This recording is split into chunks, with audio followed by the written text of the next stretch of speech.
next topic, I'm going to talk about Baby Boomerism.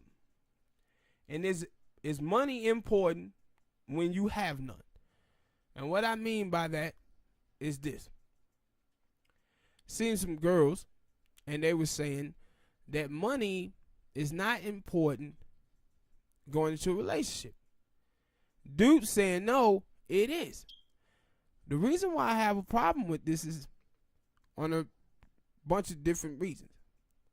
One, we live in a society where 78% of Americans are living paycheck to paycheck. 50% of Americans who are middle class is on food stamps and Medicare. When you talk about African Americans got 2.5% of the wealth in America, less than 1% of the land. You have 7 out of 10 African American children dropping back into poverty. That's middle class. You have black women between the age of 20 and 49 with a bachelor's degree only have $1,000 net worth. My thing is, I see so many people say like money's supposed to be the biggest thing towards a relationship and not love. The dudes who say, no, money's supposed to be important, it's the same guys I see talking about black women who are bet wrenching. Don't you understand the reason why they are bet wrenching? When they say, oh, I'm going to date outside my race, they always pick a white dude because they think white dudes got money. So when you say... But are they talking about like being financially stable, or are they just talking about having money? No, no. But see, that's my point. It's never a, hey, if a man is working and he have a job, that dude is a good guy. That's not what they be saying. They saying I don't have a suitable partner. This mean he ain't making a lot of money. So if you looking at guys and saying if a guy is making an honest living, that's not a good guy, and women shouldn't date guys like that, then when girls end up over R. Kelly house getting pissed on, or you see guys like Future that have 10 baby mamas, this is why this stuff happens. When you go through inner city communities and you see whoever the D-boy is on the block who got money, more times than not, he got 3 or 4 children. The reason why is because this expectation, my whole thing is, how can you have an expectation of men that your country is not producing? How do you live? How do you tell me with black people? The problem I have with black people sometimes is that black people want to tell me that we are an oppressed group, but tell me they can achieve anything in America. Then what do oppressed mean? They don't know. Like, what do oppressed mean? If you are oppressed, but you have all of this ambition, and you have all of this scrivism to achieve all these things, and you lash these standards onto men that are oppressed, and then when they don't come with it, you say, oh, them niggas ain't shit. And see, this is my whole thing about cats on the internet that I watch and see. They be agreeing with black feminists, but don't understand that they're agreeing with black feminists. Some of the black feminists who be saying this type of stuff. Because when you talk about money, if money is the thing that you talking about for a competition for as women's love or whatever, well, black men can't compete. We dead at the start of the film. Yeah, black men can't compete. And what you seeing happen is something that I hate to see happen, but it happens all the time. When a broke person is criticizing another person for being broke. But yeah, where a broke person is criticizing someone else for being broke. And this is why I said when you start talking about whore culture, what you telling, oh, money is the only thing, like you got like 70% of black women's first marriages ending in divorce. Number one reason, economics. That idea of money being the most important thing in a relationship is what's splitting these homes up. And what I call baby boomerism is this. We sit in the country right now with $1.5 trillion in student debt. When you watch African American women end up with $65,000 to $70,000 in debt. What baby boomerism is that this idea of women choosing to date men because of money is what have led to these problems that we have today. This is why millennials don't have any money. This is why millennials are so in debt. Because what men allow, the baby boomers allow for their women to do is to look at men as only as a provider. And because of that, those women have mortgaged off their children's future and mortgaged off their golden years. While they was trying to get them houses in the suburbs, trying to get the pool in the backyard, private schools, trying to get private schools, trying to get BMWs and all of that, they weren't saving a damn dime for them children. College. So now you have all of these millennials in the workforce. They parents is 60-something years old still working. 60, 65, 70 years old still working. So now these youngsters is out here driving $15 an hour Uber and got big time college degrees. Like you watch with African American kids graduate twice as many people in high-tech jobs than get hired. Why? The old farts is still up there. The old baby boomers is 70 years old still working in the high-tech field. These people can't get in here. And that's why when I tell you about the 7 out of 10 African-American children born into a two-parent household, middle class, fall back into poverty, one of the reasons why that happens is because these people are living beyond their means. Yeah. And it starts with this idea of judging men strictly by money. Like when you hear men call women bitches and whores and stuff like that, this is dudes who have internalized their pain incorrectly, and they start judging things by the little small space that they occupy, and the women in their life left them for a dude who had more money, left them because a dude had a better financial situation. That's why they call women whores. Mm-hmm. This is why you see a man who never wants a woman to make more money than him, because society have made him see himself as only as a provider. So he feels threatened if his woman makes more money than him. Why? He's saying she looking down on me and saying she gonna find some other dude. Yeah, and that's why I say, like, I see that a lot, and you would think, like, at least that's how I think. I'm always thinking of the different options and not just, what is it? Thinking outside of myself. I think for, like, I'm trying to think for, not trying to think for them, but I'm trying to put myself in their, I put myself in their position. And you were like, and I think Shauna May and they talked about that one time. I think we even talked about that a bunch of times. Like, yo, a dude who got a lot of money can go out here and date any chick. The chick don't have no job. She work at Burger King. She work at McDonald's. Mm-hmm. But if a chick got a lot of money, she ain't no. It's a lot of chicks who are alive. So yeah, I could date a dude who work at McDonald's and all this shit. And it like, nigga, stop. Your last 5 dudes that you dated, name their jobs, and I'm pretty sure they all high profile money makers. Yeah, and ain't nobody working at goddamn Walmart, Kroger's, and nothing like that. And see, and my thing is with this is that with feminism, what feminism would call them is talking about rearranging gender roles. Well, if we rearranging gender roles, then it's gonna be women who gonna be the breadwinners in the household. Mm-hmm. But if women is saying, okay, we gonna rearrange gender roles, but still have the expectation of men buying everything for them. You can't say, and that's my whole thing when you watch it. It's I got my own money, my own car, my own house. I don't need a man for nothing. But then I'm not dating down. Then I can't find a suitable partner. Then it's love don't pay the bills. This is devaluing what a father does in a household and marginalizing him down to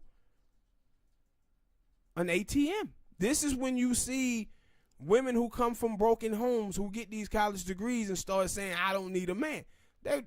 They moms. When you watch single moms and they ask single mom, was it tough to be a single mom? She never say things like, well, I really needed a father there to teach my son about bullying, or teach my son how to treat a woman, to teach my daughter that she's beautiful, so she wouldn't be going out here, any man showing her some attention, go for it. No, you see them talk about money.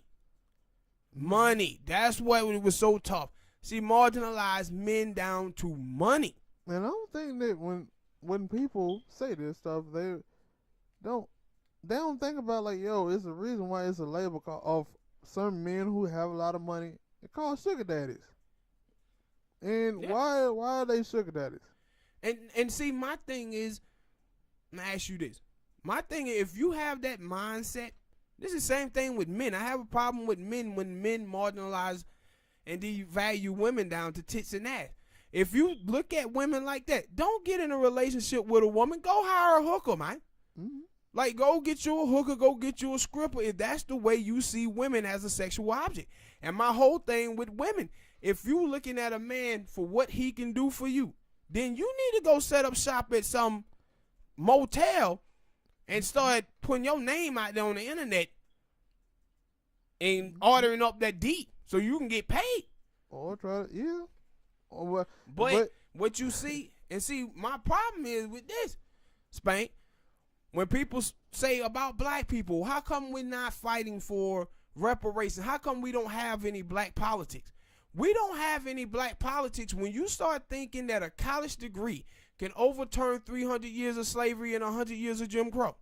When you start believing that the man that I'm dating, gonna take care of me, he's supposed to take care of me, then you won't have no need to get your politics correct.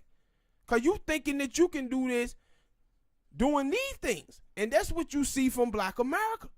They think, no, doing this we can get through. No, you can't.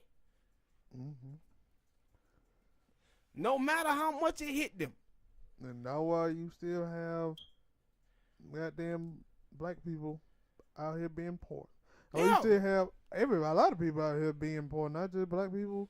Now, I'm pretty sure, maybe, I don't know white people scrapes and problems. And you have, the thing is, like, you have, like if you watch the numbers, poor whites equal black upper middle class.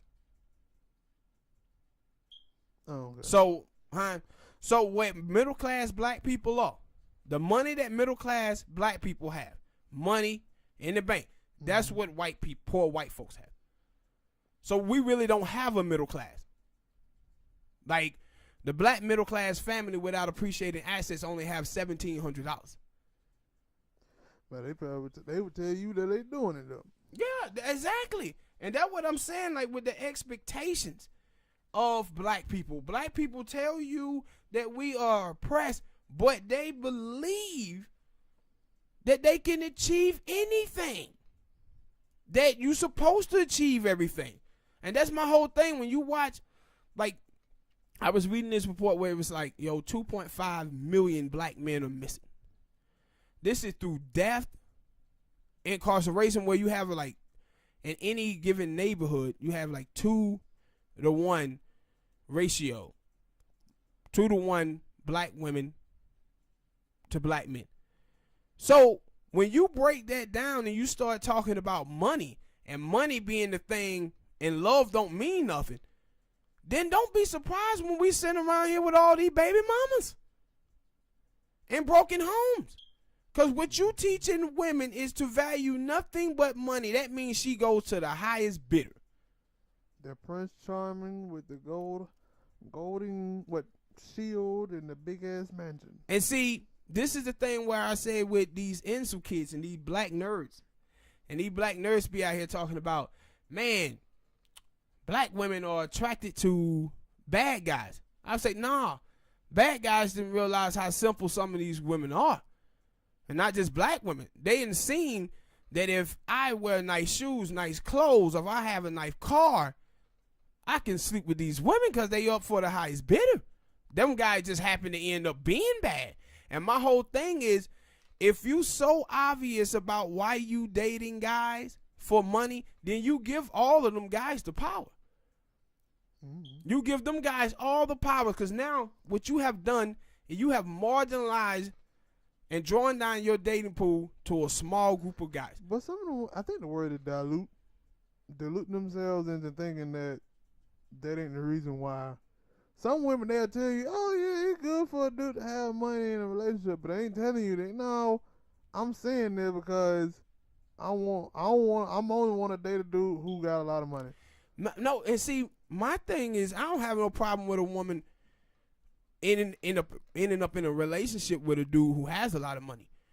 But I'm saying is this: you cannot be out here trashing patriarchy and then putting down men for not living up to the standards that patriarchy have set. I'm saying that some of the women are looking at this and no, those dudes over there, that's a broke boy, but that dude over there, he got a bunch of chain, nice car. I want to go, like, the money. They see the money, they see the clothes, and they say, yo. And the thing is, that person over there, most times, sometimes I have seen that, where the dude they say is a broke boy, he still got nice clothes and shoes and whatnot, but they still like, no, I think this dude over here makes a little bit more money, so I'm gonna go over here. Attracted to patriarchy. And see, this is the thing that have happened in Black America.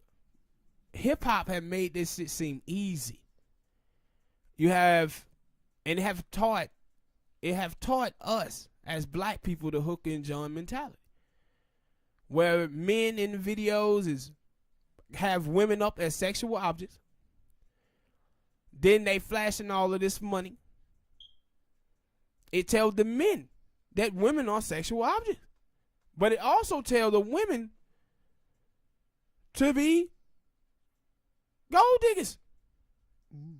That those are the type of the dudes that you supposed to be going after. And see, this is the thing when I say about the nerds, and they attracted to bad guys. No, they're attracted to patriarchy. But don't be looking at the destruction that happens. Well, all the power that you are giving men.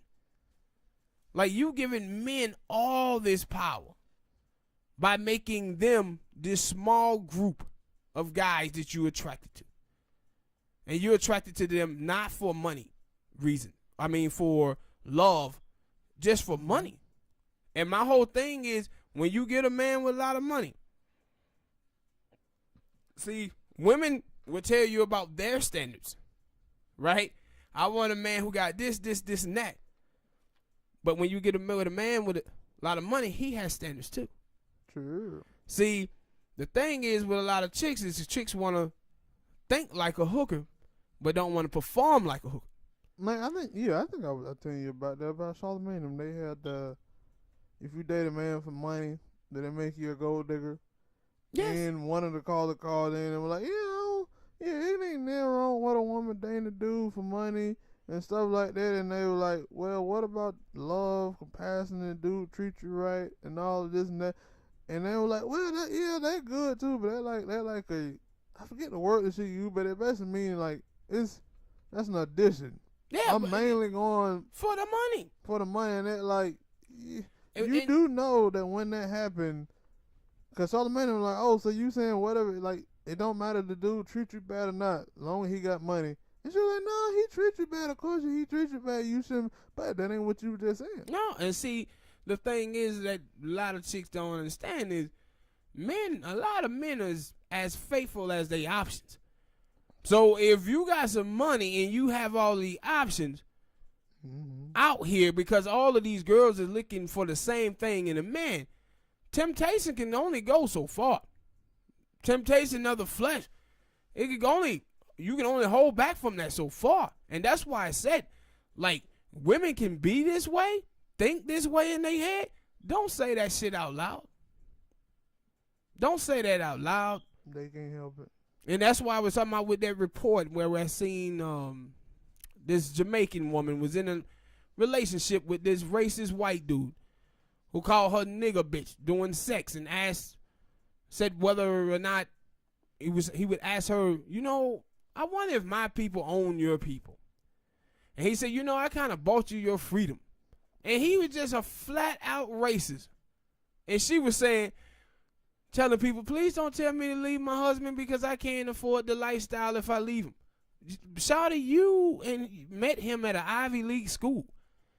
You have an Ivy League education and you still saying you can't support your lifestyle. You willing to degrade yourself for money. And this is what I have a problem with dudes telling black women to degrade themselves for money. That's basically what you telling them. And is that, hey, even if a man treats you poorly, if he supplies a certain lifestyle, then you're supposed to go in. That's what you see with people. They in and out of feminism. Feminism was about wanting a man and not needing a man. But we still living in this world where people are saying, no, men only objective is being a provider. And so you have to think about being a provider. And that's it. Where us being fathers, us being husbands don't matter. So when you are spreading this type of shit, how the hell we keep a black family together with this type of thing? That was the thing that some of the people were getting mad at Steph Curry old lady, right? Because she was basically saying that I forget, you told me that she put her husband before she put her children. And the reason why she said, if we keep the marriage straight, me and him is on point, then the kids is going to be fine. But my whole thing is, when you start talking about money and money being the only objective and not love, then what you're doing is you're doing baby boomerism.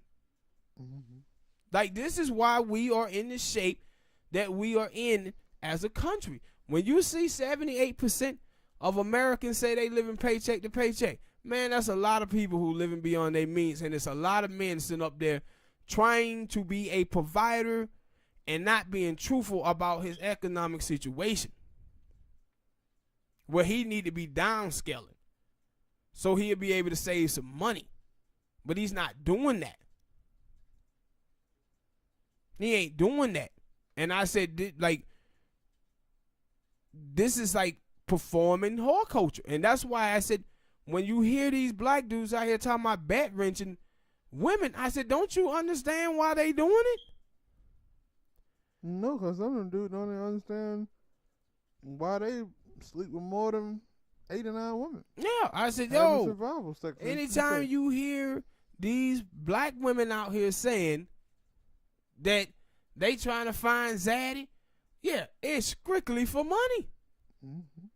Because Zaddy can come with a racist mind, abusive mind, and whatever. Everything. Yeah, and that's why I said this is about money, bro. This is strictly about money. And I said black people had to look at, man, we survived in this country 300 years of slavery, 100 years of Jim Crow, black men, black women being married together. And in 1978, it was like 76, 77% of African-American children being born in a 2-parent household. But now we sit down with 30% of African-American children being born into a 2-parent household. And what you're seeing happen is we can't even keep together middle-class family because we're allowing money to ruin it. To ruin a family. That don't supposed to happen, bro. But it is. Yeah. And I said, people out here championing this. Saying, oh, women want, no, you.